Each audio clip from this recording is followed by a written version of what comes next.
Hello, everybody. Welcome to a new episode of the podcast. We have finally Nemo's back on an episode I am. after he's been asleep for a very long time. You can tell his Been beard busy, is been getting busy. bigger.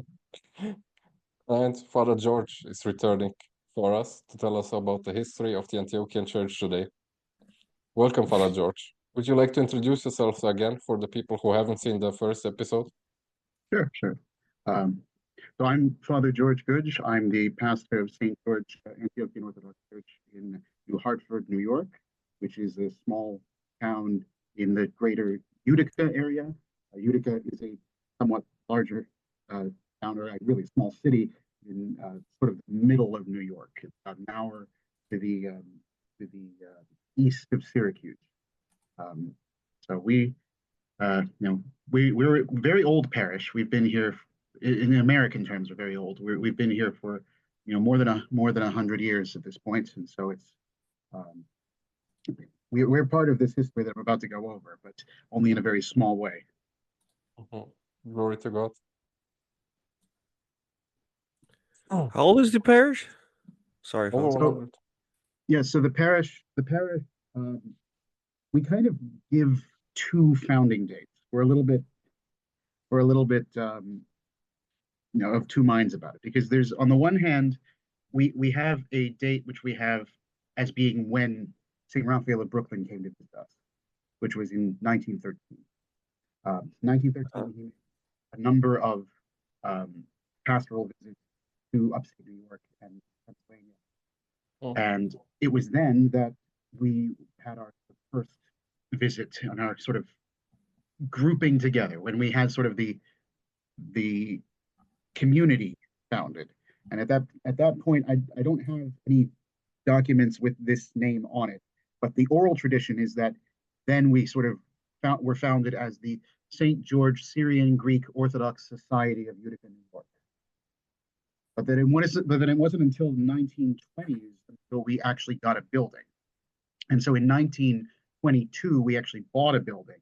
And then in 1924, that building was consecrated by Archbishop Efthymios Ophiuch, who we'll also get into in the discussion. But that's why we kind of have two founding dates. One is 1913, the other is 1924. Historically, we kind of tended to more towards the 1924 date. Now, I think because of St. Raphael being saint and everything, we tend to sort of more focus on the 1913 date. Okay. I'm sorry, I'm having trouble hearing you guys. I gotta fix it. No problem. Take your time.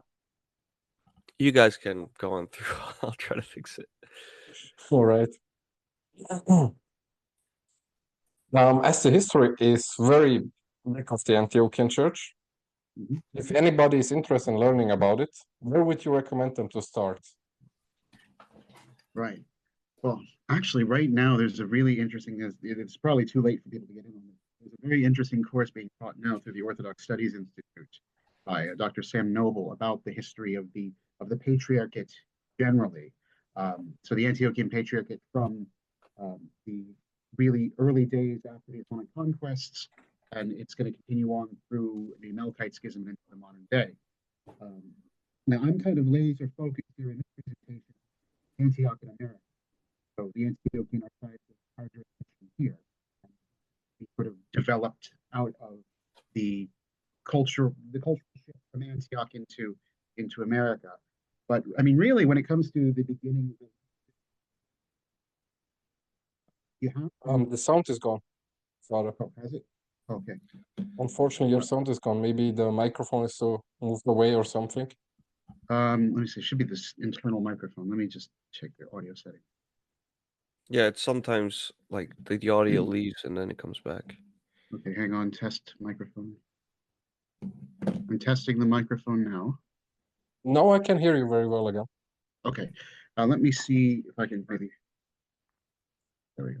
Okay. If I move it closer, does that help? Yes. Yes. Okay. So what I was saying was, so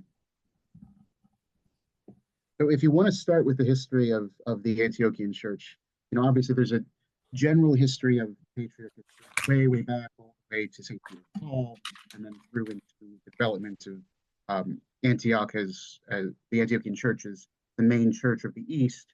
And then it continues on into the Islamic period with us living in dhimmitud, the status of sort of subjects of the Islamic rulers, having to pay the jizya tax and live, under constraints, not being able to build churches the way that we want, and having to get permission to rebuild them, having to get permission from the Islamic authorities for the election of our bishops, and having to wear certain clothing, being forbidden from wearing certain colors or certain articles of clothing, and all that lasts all the way from the Islamic conquest of Syria in the 7th century, really up until the time that you had the development of secularism in Syria after the French Mandate.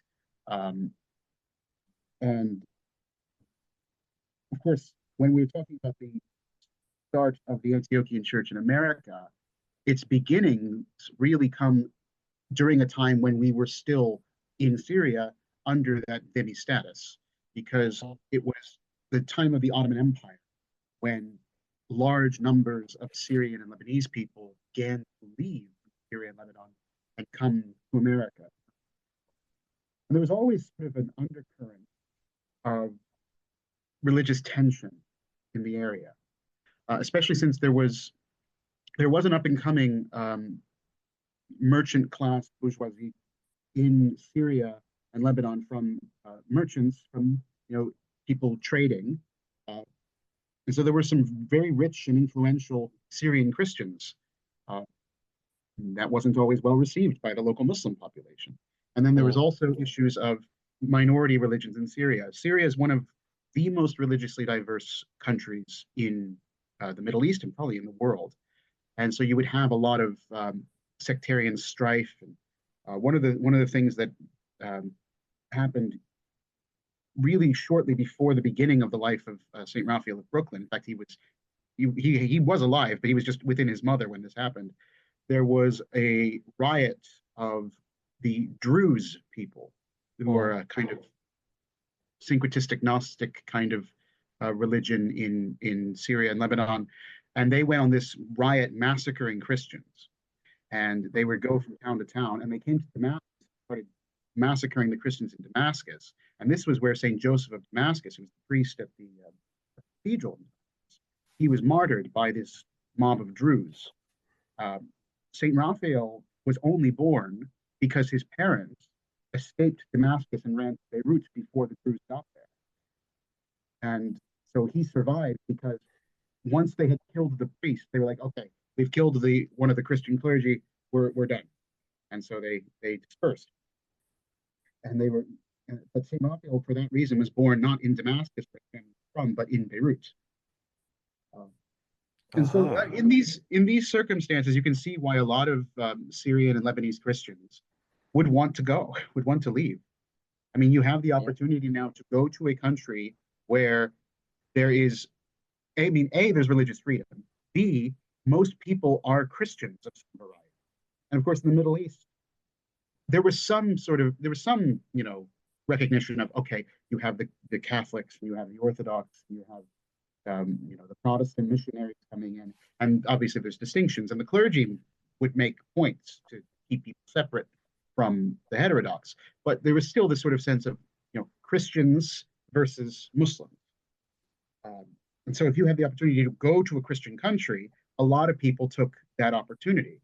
So some people, especially people in Lebanon and sort of more upper class areas, would go to France, or they go elsewhere in the West, but a ton of immigration to America, a ton of immigration to Canada, a ton of immigration to Brazil, Argentina, a lot of New World immigration, because there was a ton of opportunity there. I see.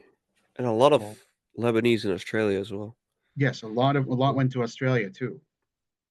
I don't know how early they went to Australia, but there was a ton of immigration to all the outlying regions of the world, and that created difficulties because, of course, when you're talking about people in America in the 1880s and 90s, I mean, yeah, Orthodoxy came to America in, there were some Greeks in St. Augustine, Florida, in the 18th century, and right at the end of the 18th, the beginning of the 19th century. But you're not going to have, certainly not going to have Arabic-speaking Orthodox clergy in America in the 1880s and 90s. And so you have these Indeed. large groups of Arab Christians coming to America. They have no priests, they have no churches. They, they don't know what they do. But they basically lost contact with the old world except for letters. Because obviously this is the 1880s and 90s. You can't just, make easy contact. Yeah, there's telegraphs, but the infrastructure wasn't there in the old world, in Syria for that. So they're cut off. And that leads to some apostasy, really, because there was a lot of pressure for assimilation as well. And for many people, what assimilation meant was not just learning to speak English and speaking it, and raising your children as Americans in terms of the culture and language and giving them American names, not naming your kids like Noor or Naif or Suleiman anymore, but naming them, Bob and Jim. But there was religious pressure too, because there was the sense, well, if we can't get to the Orthodox Church here, I guess we should go to the American churches, and the American churches were Protestant churches. Some I did see. go Catholic, but the majority who had left the faith wound up becoming like Episcopalians. Now that you mention it, I saw recently a picture of an Antiochian Baptist church, which is quite odd. Do you think it's actually Antioch? Because sometimes I'll say sometimes Baptist churches will co-opt the name Antioch. They'll call themselves like Antioch Baptist Church just to draw the connection with it. Okay, so maybe I thought because you said, there was this apostasy, that some of them like went into Baptist churches, evangelical churches, and then, eventually created their own little ethnic Protestant church. I mean, there are Middle Eastern Protestants, and there were heavy missionary efforts from Protestants even as far back as the 17th century in that part of the Ottoman Empire. But when we come to America, the temptation is there to just join the already existing churches. But that's why you have in 1895, this message comes from an organization that had been founded in New York City called the Syrian Orthodox Benevolence Society, which was a lay society which was meant to sort of provide charitable relief for Syrian people in America and encourage them not to go after the Protestants and their help, keep it within the faith. They sent a letter over to St. Raphael, who was at the time in Russia. So if you know a little bit of the history of St. Raphael, I don't know if you do. Do you know the history with St. Raphael? A bit, yeah. So he had to leave the patriarchate because he was strongly criticizing the upper clergy, who were mostly Greeks. This was a time when you had, if you want to, ironically enough, put a Greek word on it, you would call it a xenocracy. It's ruled by foreigners. And so you had the native clergy felt completely ignored and disrespected by the Greeks who were in the upper echelons, especially in the patriarchate. And there was a lot of corruption going on, especially since the Turks forced there to be corruption, with people having to spend lots of money to become patriarch. They would have to bribe the Turkish officials. So St. Raphael was continually advocating for there to be an Arab patriarch, somebody who was raised in the culture, spoke the language, understood the people, and would therefore care about them more than a Greek would. Because a lot of the times, especially since Antioch wasn't a particularly prosperous patriarchate, a lot of times Greek clergy would use it as a stepping stone to some other office, whether that be the ecumenical patriarchate or the Jerusalem patriarchate, where you get lots of pilgrim money. And so it was like, okay, I'll be patriarch of Antioch years up there, not do much, and then wind up as ecumenical patriarch, or I'll wind up as patriarch of Jerusalem and get all So that doesn't lead to a lot of good pastoral work. St. Raphael kept advocating we need an Arab patriarch, and this led to a complete falling out. Patriarch at the time, who was Greek, and once St. Raphael went to Russia, he really felt emboldened to say these things. I mean, at the time that he had graduated from the Kiev Theological Academy and was ordained a priest in 1889, they made him actually the priest at the Antiochian Representation Church in Moscow, or I think in Moscow, but wherever it was, the Metocchion. They made him the priest. So he was supposed to represent the patriarchate to the Russians, but all the while he's denouncing the patriarchate. And so this leads to some hard feelings. He gets suspended by Patriarch Spiridon in gets released to Russia in 1893 and winds up teaching Arabic at the Kazan Theological Seminary in Kazan. Because Kazan's in Tatarstan, there's tons of Muslims in Tatarstan. Tatars are Muslims. And so if you want to evangelize Muslims, you need to know Arabic. So you can read the Quran and read the Hadith and know what the Muslims are teaching so that you can combat it, you can fight it.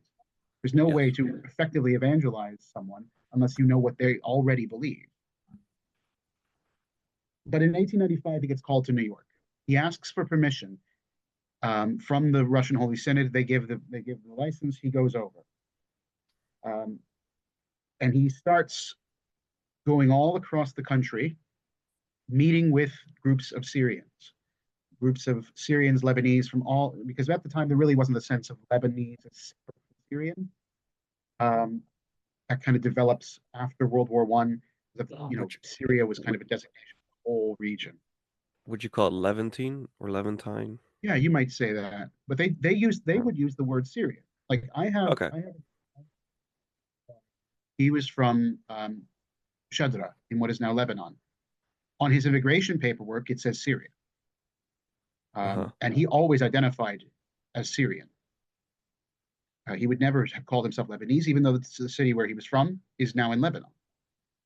And it's funny, I have Syrian people, like recent immigrants in my parish, who will insist the same thing, like, oh, there's no such thing as Lebanon, it's really all Syria. Well, there's been some wars in the past, I think. There have been wars in the past over that, so I keep away from that sort of. Yes, of course. But nevertheless, so he goes all across the country. He founds parishes in various places where there are sizable groups, and even if he's not actually founding the parish, he's organizing the people, and he starts. He's meeting with the people. He's doing things that they need. He's serving the liturgy for them. He's marrying people. He's baptizing babies. He's doing funerals and memorials, hearing confessions. And of course, there's a problem because the things he needs really in his mission are priests. He needs a lot of priests. And he's not necessarily going to be able to get them from the Patriarchate back in Syria. Now, at this time, there had been some rapprochement between him and the Patriarchate, especially since in 1899, we actually got an Arab Patriarch. Patriarch Meletios was the first Arab since the Melkite split, actually, back in the 18th century. And he gets elected with the support of the Russians, actually. And really, actually, shortly after that, he offers St. Raphael to come back to Syria and become Metropolitan of Latakia. St. Raphael refuses. And then, in fact, 2 years later, they say, well, come back and be Metropolitan of Zahli. And he says, I'm not going to do it. But he says, I want to work in America. So he needs to be a bishop in America, is what he needs to be. Because he's here for these people in America, but he needs priests. They're not going to send them over. He needs to make them himself. So he asks permission, or asks, rather, the Russian bishop at the time, who was St. Tikhon of Moscow, to petition the Holy Synod that he be made a bishop, and they agree. And so in 1904, at the St. Nicholas Cathedral in Brooklyn, St. Raphael is the first ever Orthodox bishop to be consecrated on American soil. And this is done under the auspices of the Russian Church, under the auspices of the Russian mission in North America. But there was also communication exchanged with the Patriarchate of Antioch as to whether this was allowable, and there was a letter sent between the two. This becomes important later when we get after St. Raphael, in terms of the understanding of Antiochian parishes as to where they stand. But in 1904, he gets made the bishop. And when I say that people aren't really being sent over, there are some that aren't coming. Because in 1905, we do get a guy coming over from Syria, who will become important later, and that is, at the time, Archimandrite Antioch. So he comes over in 1905 to become part of the Syro-Lebanese mission under the Russian Metropolia, which wasn't called Metropolitan, but under the Russian Church in America. Artemios comes to join with St. Raphael and to help him out. And so they work together. St. Raphael makes several missionary journeys. He travels all across the country. Now that he's the bishop, he can actually ordain. So he's going places now and ordaining priests in various places, so that the people who he's organized before can now have an actual parish. They can have parish life. The priest can be there. He doesn't have to go and do everything himself. He's got a guy there. So this is the beginning of sort of the Syrian Orthodoxy in, Syrian as in Antiochian, Orthodoxy in America, with St. Raphael ordaining. Now, things get a little complicated going forward. Because in 1914, Metropolitan Germanos Hadi arrives from Syria. And he's there ostensibly on a fundraising mission. He's there to elicit donations for, I think he's a project. And he is doing it. He's getting monetary help. And so he's there. And the next year, St. Raphael dies. So, and when he dies, there's now a question, because people begin to realize, when he was there, everyone was around him. All the parishes were like, yes, our spiritual leader is Raphael, the Bishop of Brooklyn.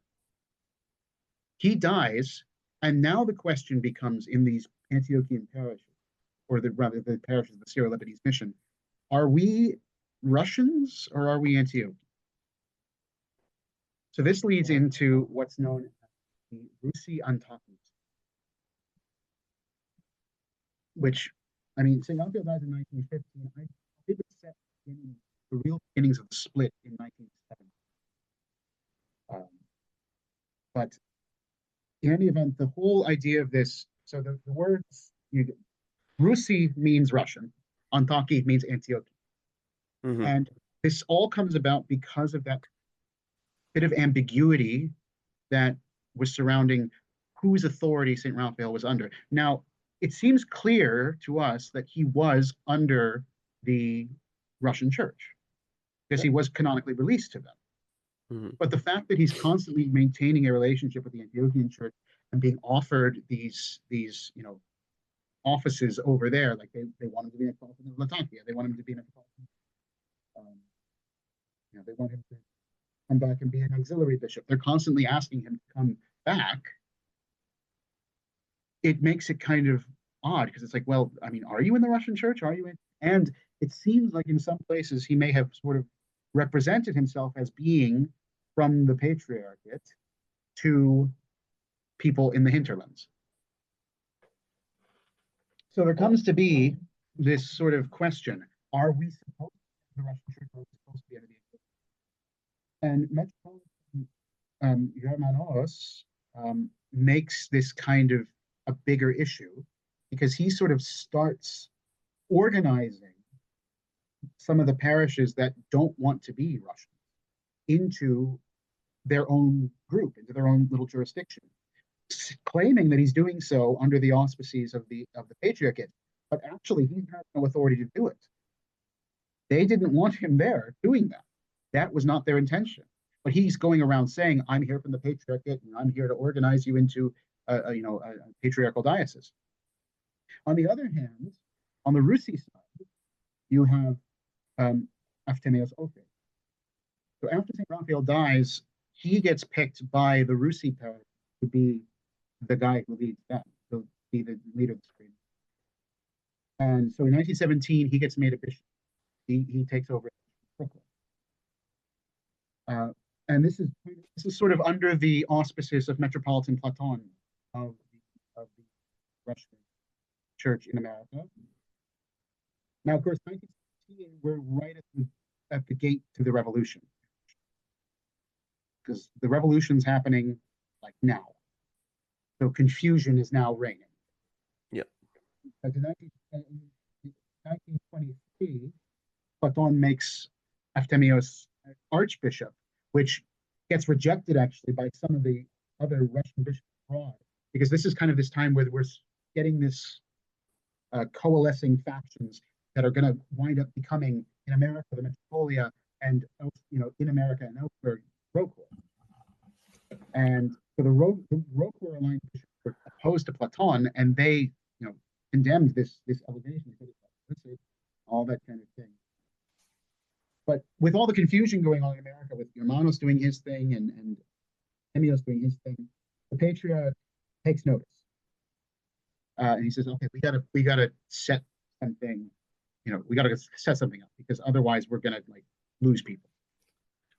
So, in 1922, patriarch actually sends somebody, legit this time, somebody who is meant to be, and that's Metropolitan Philip. I think he was Metropolitan Philip. So he comes over, he brings with him Archimandrite Abu Asli and Archdeacon Anthony Bashir. Both these guys will be in the story going.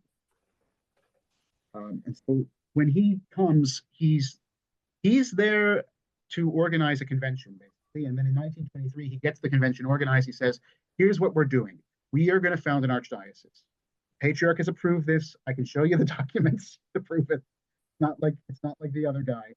This is for real. And so in 1924, that is the official beginning of the Antiochian Archdiocese of North America. 1924, the archdiocese was founded, and they pick Archimandrite Victor to become the new. So he gets consecrated as the Archbishop Victor Abu Asli of New York and the American diocese.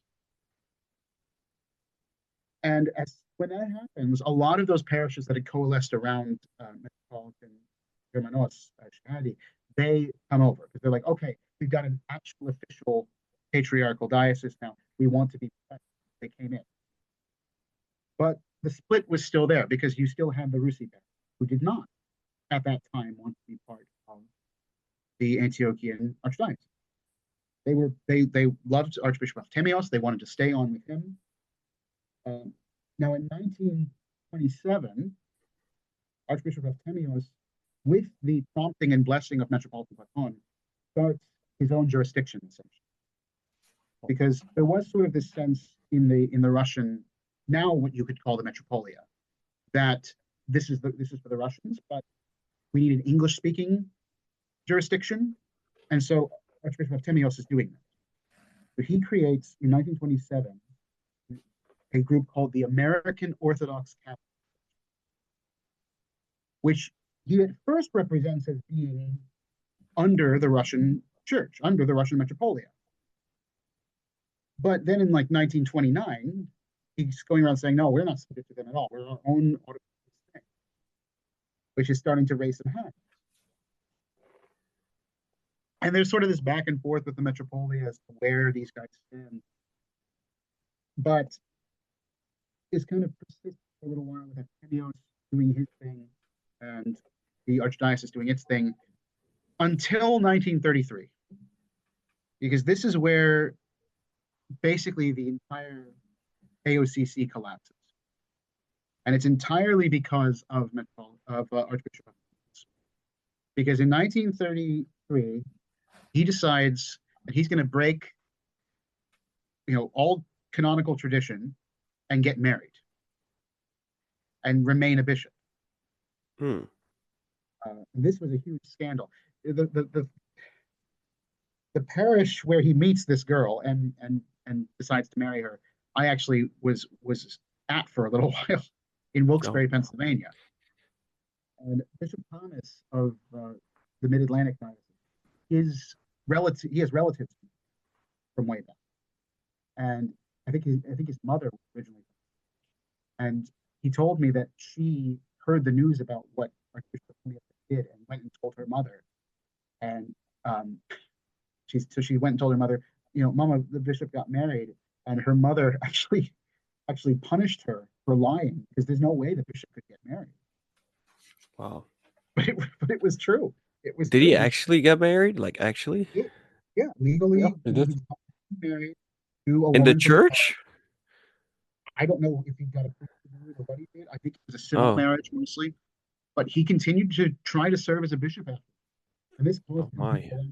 of the American Orthodox Catholic Church because the other bishops who were involved, because he had consecrated like 4 other guys.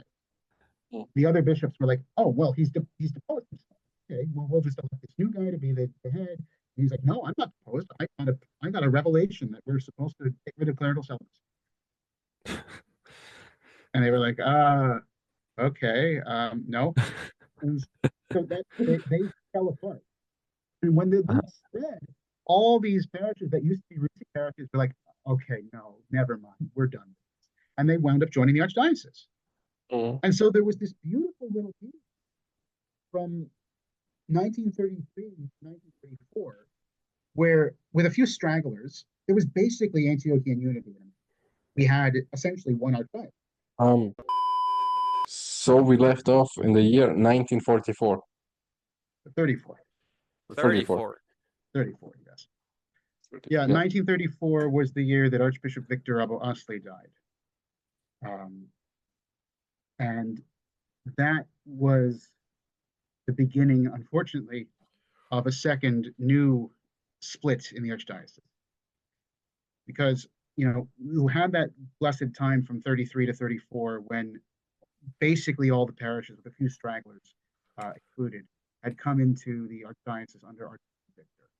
And from what I hear, Archbishop Victor was himself a wonderful man, very saintly, very patient, very pastoral. But he died, I think, of cancer in 1930. And of course, when the archbishop dies, you have to have somebody to feed him, right? So you got to have a new guy.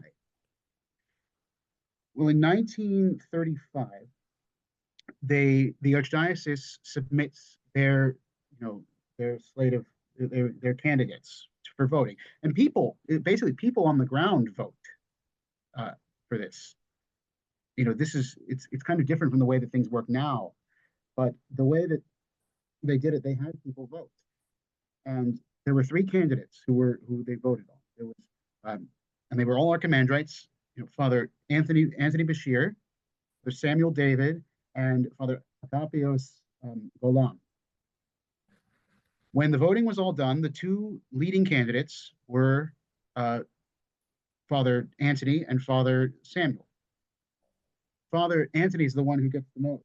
So he gets elected. They send this to the patriarchate, to the synod, and the synod confirms it. They say, "Okay, we're going to make him, Metropolitan of North America." He becomes Metropolitan Anthony in 1936, and he gets consecrated by Metropolitan Theodosius of Tyre, so Tyre in what is now Lebanon, and interestingly, by Archbishop Vitali of the Rocor Bishop of New Jersey. So you have Antiochian and Rocor bishops coming together to consecrate the new Metropolitan of the Antiochian Archdiocese. But this election result was not accepted by all the people in America because there was a faction in Toledo, Ohio, who said, "We don't accept this. We want Samuel David."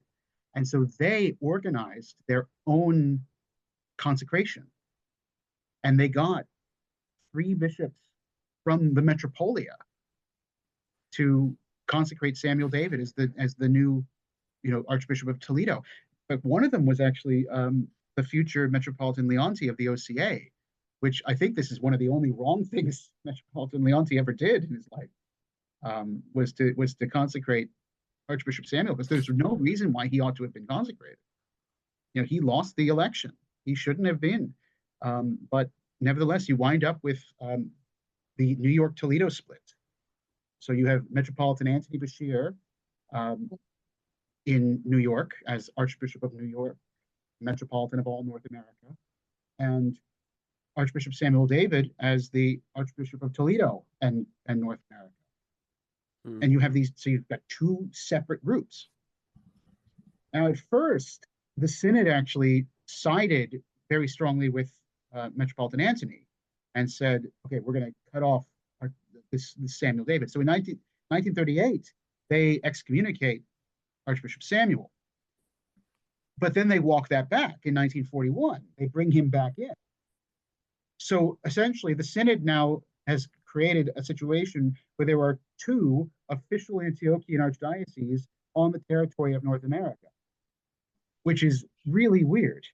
It's very strange that this should happen. I mean, it's weird enough that we have different jurisdictions in America, the Greeks and the Antiochians and the Metropolia, Morocco, and the all of that. And now we've got two Antiochians.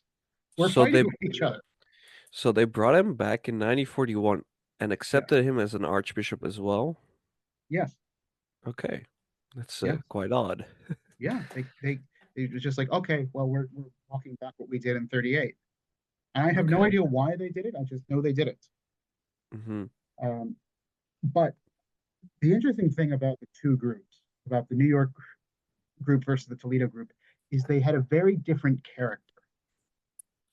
Because the Toledo group, with a couple of exceptions, I know that if I'm remembering correctly, I think the parish in South Glens Falls was for a while a Toledo parish, but the Toledo group is mostly more Midwestern, and it was very much composed almost entirely of people from Zahli in Lebanon and from the area around Zahli. It was basically all people who were from the same region. And they kind of stayed small and insular and very, very Arabocentric. They had some good things going for them. Archbishop Samuel was a beautiful singer, and he really encouraged music and good liturgics. But they really kept to themselves, Toledo. The New York group, by contrast, was very evangelistic. St. Raphael, one of the things he did when he came over, shortly after establishing the Syro-Lebanese mission, is he began to encourage, because he knew that people were assimilating, he began to encourage English use in the liturgy.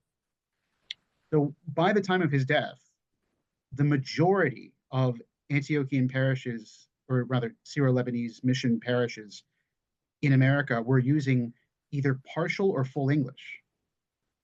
That fell off after his death. But Metropolitan Anthony picked it right back up. And he really pushed hard and said, we need to liturgize in English, we need to preach in English, we need to evangelize in English, or else we're just going to be an ethnic ghetto, and we can't do that. We're not meant to be, this just a church for Syrians. We're meant to be here as Americans. And the way that you are Christian in America is you are American and you are Orthodox Christian. So we need to speak the language of the country, which is English. So Metropolitan Anthony really pushed hard to make sure that his priests knew English, liturgized in English, preached in English.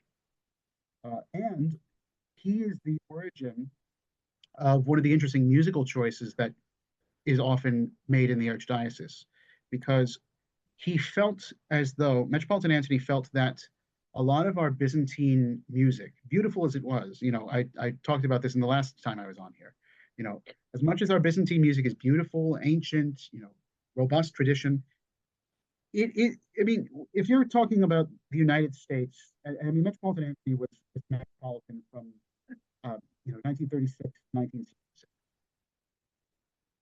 That period of time, if you're coming in here with your Middle Eastern melismata, that's going to be alienating to a lot of people. But what people can get on with in America is the Russian music, because that sounds way more European.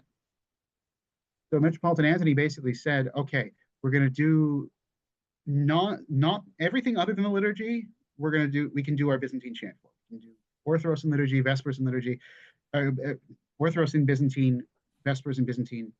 But the liturgy, when you have most people there, we're going to do it not only in English, but English with the Russian music, because that's not alienating. Americans can understand that. So that's It was a very polyphonic, right? Polyphonic Russian. yeah, Yeah. polyphonic.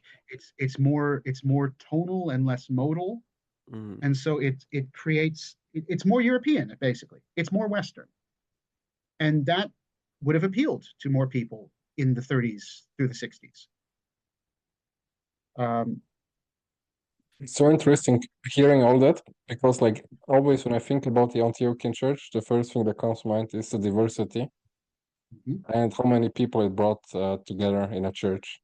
Yeah, and of Like, course that you can becomes go to a random Antiochian church, you will find there are 15 ethnicities, but they see no difference in each other. Like, that's one of the beauties. and that becomes Well, I think, like, especially. yeah. No, you were saying.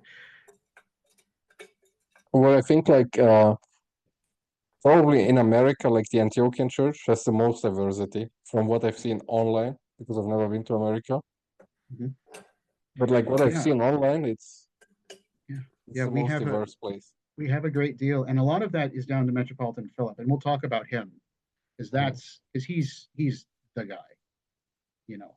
But yeah, I mean, but Metropolitan Anthony had a lot of contributions as well because it's like he refounded the Word magazine. When Saint Raphael came over, he started a magazine called Al Kalimat, the Word, and it was published for his time, and then it kind of fell off. Metropolitan Anthony brought it back, and he made it into an English language publication, so that the Word magazine that is released now, it's every 2 months, but it used to be every month from the archdiocese, which I get in my mailbox, was founded by Metropolitan Anthony. And another major thing that Metropolitan Anthony did, which some people don't like that he did this, but I think it's a good and useful thing. He is the one who signed off on the creation of the Antiochian Western Rite Vicariate.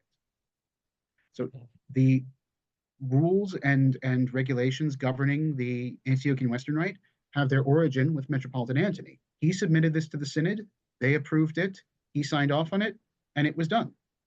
And again, it's not like he was the first one to do this. I mean, there was a Western Rite that was being created under the American Orthodox Catholic Church with Archbishop Raphael, but he took something that his predecessors, if you can consider Archbishop Raphael in any way his predecessor, but he took something that previous people had done and made it work, which is a really great thing. I mean, Metropolitan Anthony doesn't get as much attention, I think, because he's right before probably one of the greatest hierarchs to ever be in North America, and I say that with knowing that there's many things that Metropolitan Philip did and supported that I do not agree with, but you can't deny what the man did that was good. But Metropolitan Anthony deserves credit too. I mean, he was really active and it's really laid the groundwork that Metropolitan Philip was able to build off of. So, like I said, he served until 1966. In 1958, Archbishop Samuel of Toledo died.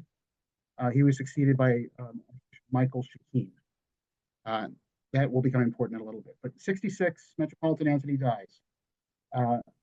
He winds up succeeded by Metropolitan Philip. Now, Metropolitan Philip, he came over to America in the 50s, I think. Originally, just to continue his studies. So he was going to study at Holy Cross. He wound up going actually to a secular college for a while to finish his college study. And he got ordained in the priesthood in 1959. He had been a deacon when he came. In 1959, he was ordained in the priesthood, served as a priest in Cleveland from 1959 to 1964, and he finally got his MDiv from St. Vladimir's in 1965. So 1965, he gets his MDiv. He's been serving as a priest since 1959. The next year, Metropolitan Anthony dies. And the overwhelming choice of everyone in the archdiocese was that he should be the next metropolitan. And he's 35 when he gets elected, which is insanely young for a metropolitan. Mm. But the will of the people's there, and the synod goes along with it. And so he becomes the next metropolitan, and he is immediately hit the ground running, active. I remember I wrote a biography of him when I was in seminary for our Orthodox history class, and I mean it said, the book that I read about him says that he showed up at the chancery in Englewood, the archdiocese headquarters, and found that essentially there was no staff. Metropolitan Anthony had been doing everything all by himself, and so he had to immediately hire staff. He had to get facilities started. He had to make sure there was communication lines. He kind of did almost everything to get the organization. I mean, there's so many things. I have a list here of different things that he founded, because he founded the Antiochian Women in 1973. And in 1975, he founded the Order of St. Ignatius, which is the charitable order that we have. And in 1978, he bought the land that would become the Antiochian village. I got the coffee mug here. Over there. I saw it. Yeah. Yeah. He bought the village in 1978, and that's like our premier camp, and not just camp, but the retreat center, and it's got a museum there. I mean, every other year I go to the village for the clergy symposium. I don't know what we'd even do if we didn't have that place. And that was all him.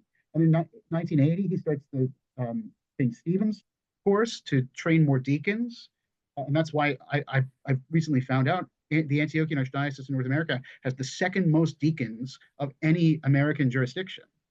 I think we're second only to Rocor. Now, I wish some would come my way because I don't have any, but it's good to know that we have this many guys. Even more than the Greeks? Apparently, there's not as many deacons in the Greek Archdiocese.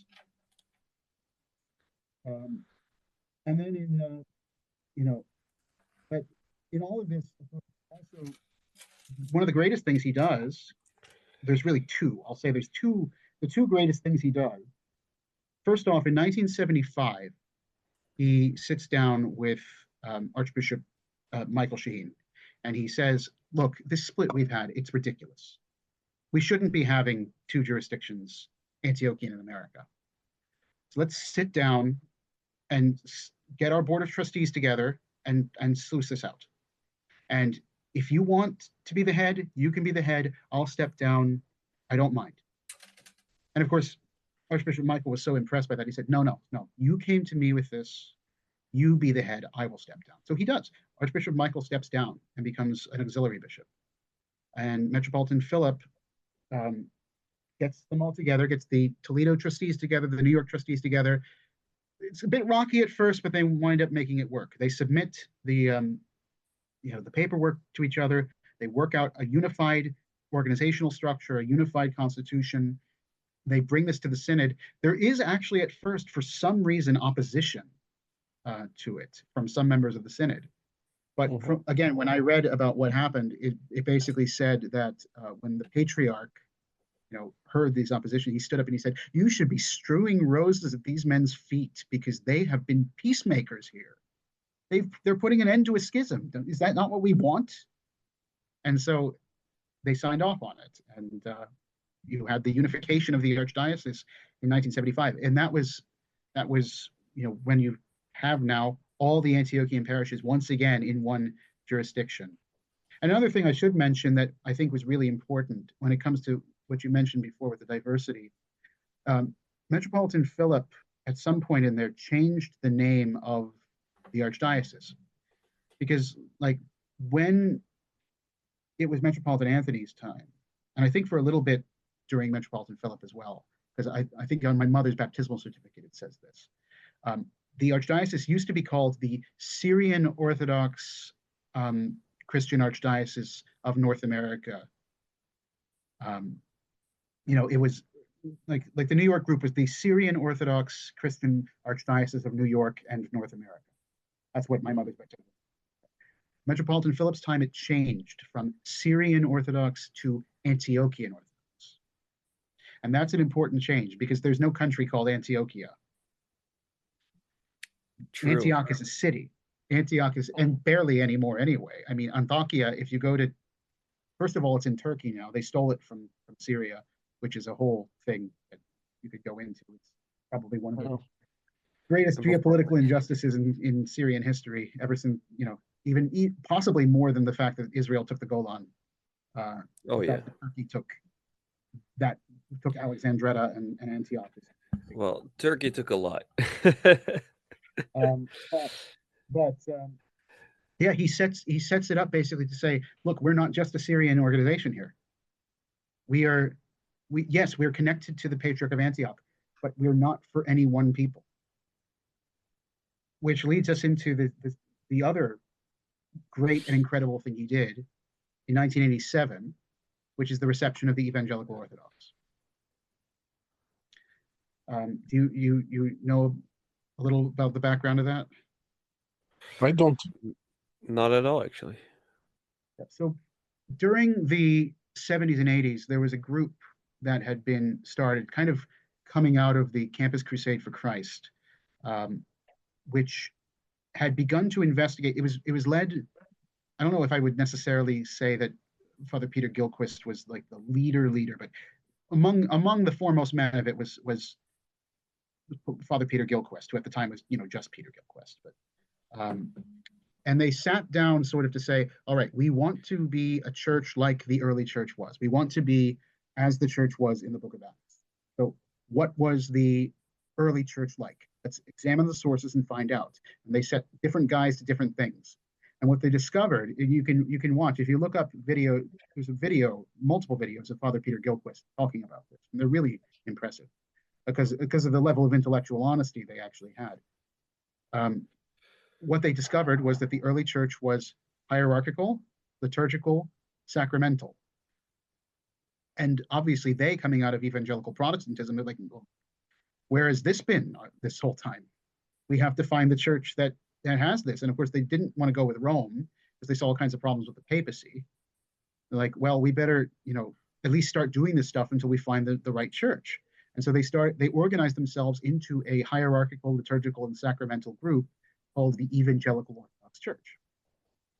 And they were going along pretty well, but there was this nagging feeling they had where, right, but we just made this up ourselves. We need to, shouldn't there be some connection to what came before? Who still has this? And they find, of course, the Orthodox. And so they enter into negotiations with the Orthodox in America to see who will take them on. And they meet with the OCA and it doesn't work out. And they meet with the Greeks and it doesn't work out.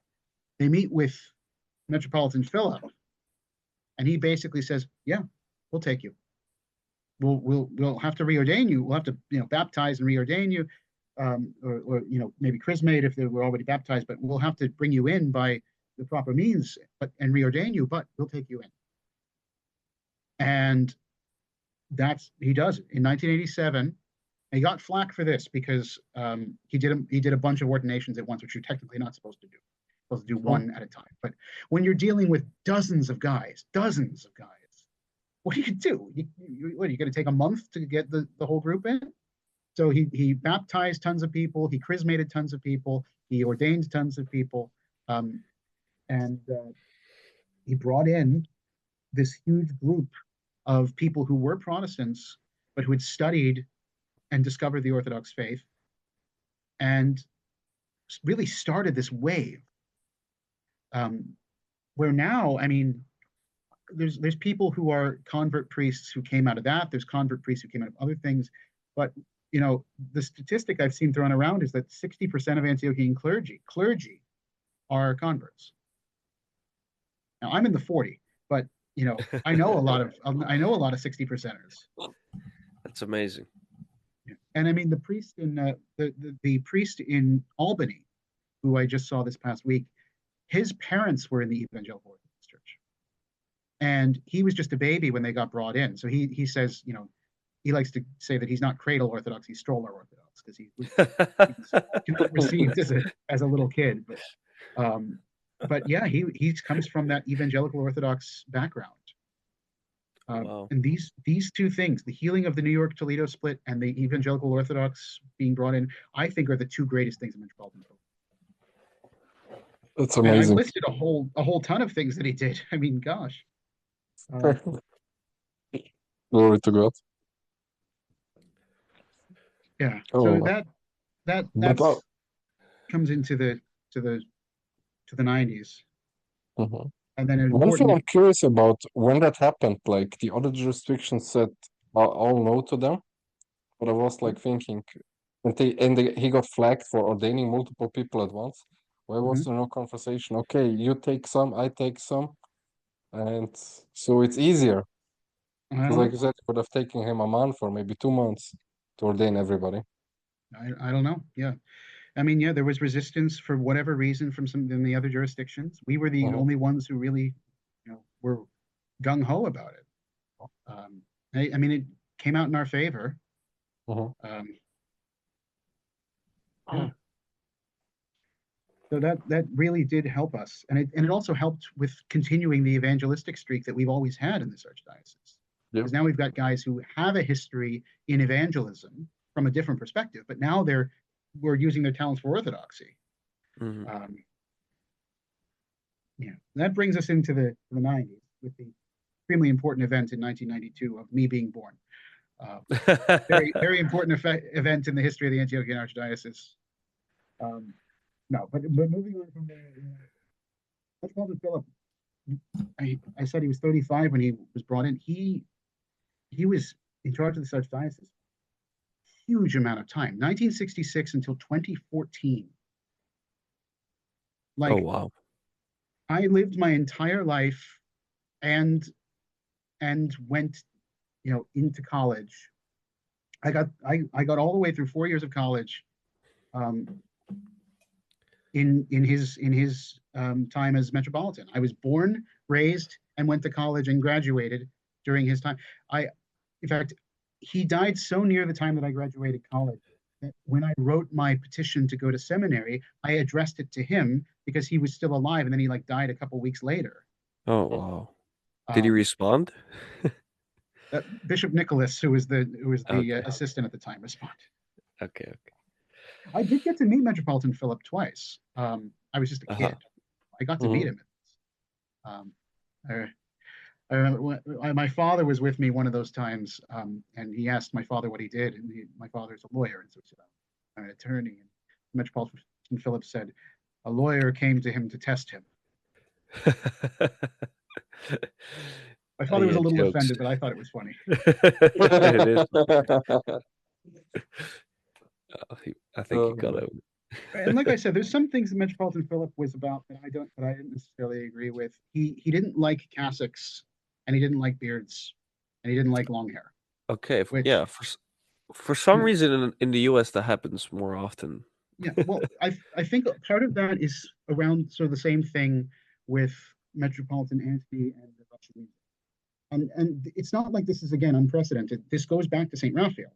St. Raphael would go out in public dressed in a suit because Okay. that's what clergy did in America at the time. Yes. And so Metropolitan Philip's whole emphasis, remembering that he started his job in 1966, Mm-hmm. his whole emphasis was, we need to be accessible to Americans. Yeah. Okay. And in 1966, if you're going around in your cassock, you're probably not going to be accessible to Americans. Yes. Now, we can debate as to whether that was still the case in 2014, but I can see where he was coming from in saying you should wear a clergy shirt and have your beard trimmed and have your hair short. And was the Because collar also uh, a thing? The white yeah, collar? oh yeah, Yeah. the collar was a thing. I mean, Metropolitan Philip, he was interesting because he had his own unique clergy dress. He wore a Okay. white band collar and uh, had 3 red buttons on his clergy shirt. And that was sort of his way of saying, this is what an Orthodox Metropolitan clergy shirt is. Because Okay. obviously, it's its own thing. But I mean, on the books, because we haven't revised the book since 2011. Mm-hmm. On the books, the clergy guide does actually officially say we are supposed to wear clergy shirts everywhere we go and only wear the cassock in the church. Now, Joseph loosened that to sort of a do whatever you want policy. And now Metropolitan Saba has explicitly told us, I would prefer you to wear your cassock. So there's been a shift. And I agree with him. I'm 100% on board with Metropolitan Saba. I wear my cassock basically everywhere except in certain circumstances. But you know what I also do as a tribute to Metropolitan Philip? I also wear the clergy shirt underneath it. Aha.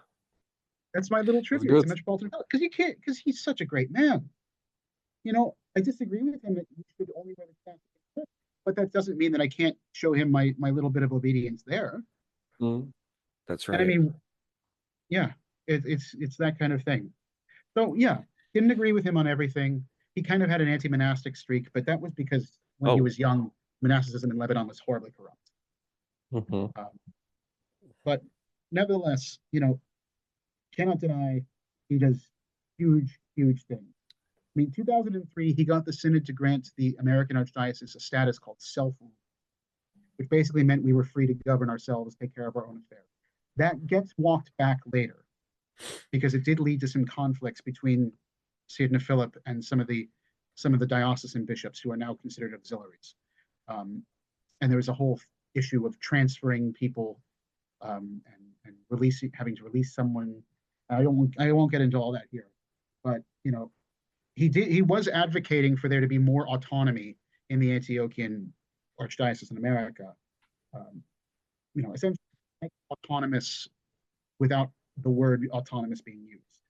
And he was also a huge champion of Orthodox unity in America.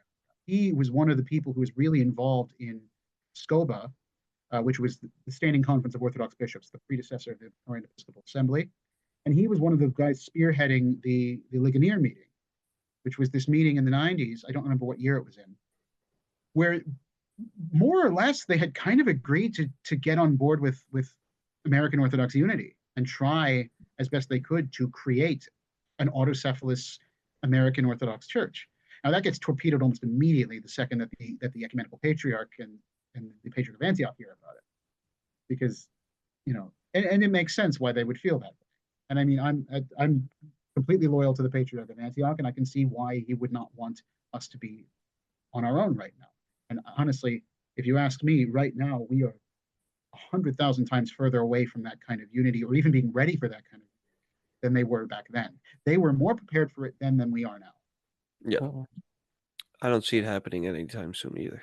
No, and I don't think it should happen anytime soon. At this point, there's huge issues now that didn't exist back then. Exactly. But, I mean, that was big. I mean, another thing I like that he did is in 2005, he had the courage, Metropolitan Philip, he had the courage to pull the archdiocese out of the National Conference of Churches. I forget what the issue was that he did it over, but it was over a moral issue, I think, if I'm remembering correctly. Let me quick just confirm why we did that. Interesting. And that's just Orthodox churches, right? No, this is essentially the American version of the World Council of Churches. Oh no. So we left the National Council of Churches. Oh, good. Yes, it was over the issue of homosexuality. Of course. Makes sense. And so we left over that. We said we're not gonna be on board with this kind of thing. So that was Metropolitan Philip. He was huge. He was gigantic. And to this day, people, you know, we feel his presence. You know, and it's been 11 years since his repose. Yes. Yeah. And 2 metropolitans further. Yes. I mean, yeah, from 2014 to 2022, you have Joseph years, and for certain, the less said about that, the better. Yeah. I don't want to get into the whole story. I know that. Yep. I'll say Metropolitan Saba, who came here in 2023. This has been a very good time for us, I think, because he has been very open with his communications with us.